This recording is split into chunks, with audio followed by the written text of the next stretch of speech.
मनोज जरांगे पाटील यांचं छत्रपती संभाजीनगरमध्ये जोरदार स्वागत करण्यात आलंय। मराठा आरक्षण जनजागृती शांतता रॅली या संभाजीनगरमध्ये आहे। जरांगे सगळे सोयरेवर ठाम असून त्यांनी पुन्हा सरकारला इशारा दिलाय। 288 आमदार 100% पाडणार म्हणजे पाडणार असं जरांगे पाटील म्हणाले। संभाजीनगरच्या सिडको इथं जरांगेंनी रॅली असणार आहे आणि त्यामध्ये ते काय बोलणार याकडे सगळ्यांचं लक्ष लागलंय। आपण बघतोय जरांगे पाटलांची ही रॅली संभाजीनगरमध्ये पोहोचली आहे। मराठा समाजाचा मोठा पाठिंबा जरांगे पाटील यांना मिळताना पाहायला मिळतोय। आज अल्टिमेटमचा शेवटचा दिवस आहे। या संदर्भात जरांगे पाटील यांच्याशी बातचीत केली आमचे प्रतिनिधी नितेश महाजन। छत्रपती संभाजीनगरमध्ये जरांगे पाटलांची ही रॅली संपत आहे आणि त्यामुळं जरांगे पाटलांच्या पुढच्या भूमिकेकडे आता संपूर्ण राज्याचं लक्ष लागलेलं आहे।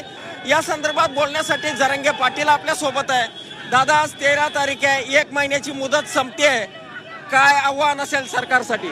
नाही, हे पहिला टप्पा आहे। पहिल्या टप्प्याचा समारोप छत्रपती संभाजीनगरला, त्यामुळं आणखीन टप्पे राज्यात होणार आहे। सगळा मराठा समाज खवळून उठलेला आहे सध्या। दादा, दुसरा प्रश्न असा आहे की शंभूराजे देसाई यांच्याशी आता काही बोलणं झालेलं आहे का सकाळपासून तुमचं? नाही झालं नाही, पण आमचा विश्वास आहे ते करतील।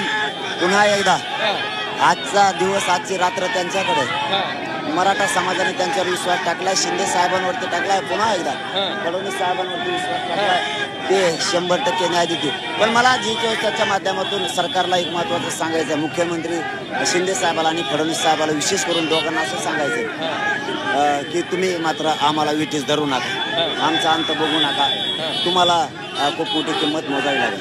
मात्र सरकारला आता एक सांगतो, मी ओबीसीतून आरक्षण घेतल्याशिवाय थांबवू शकत नाही। शेवटी हातात तुमचे आहे, तुम्हाला काय करायचं तुम्ही ठरवा। पण जर नाही दिलं रे बाबा, आणखीन टप्पे महाराष्ट्रातले करून पूर्ण मराठा समाज एकजूट झालेला आहे आता, मग आम्ही निर्णय घेणार। आणि एकदा जर मी निर्णय घेतला तर मी मागे सरकणार नाहीये। आणि आज हा पक्ष आपला नाही, पक्षाला नेत्याला आता बाप नाही मानायचं, आपल्या जातीला बाप मानायचं आणि आपले लेकरं मोठे करायचे।